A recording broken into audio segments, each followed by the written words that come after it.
Hello everyone, in this video I'm going to show you how to save your CapCut project. So actually it is very quick and easy. I'll show you how to do that, but you need to watch this video till the end so you won't miss any important steps. So first of all, you need to start creating your project, adding some details to it. So for example, we will add some text right here.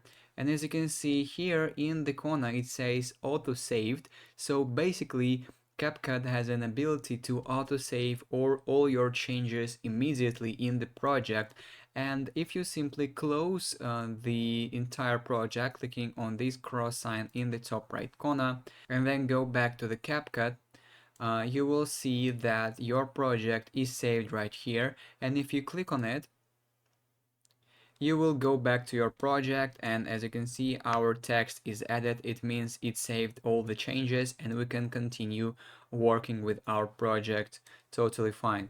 And basically that is it. That is how we can save our project. If you found this video useful, leave a like and subscribe to the channel. Thank you.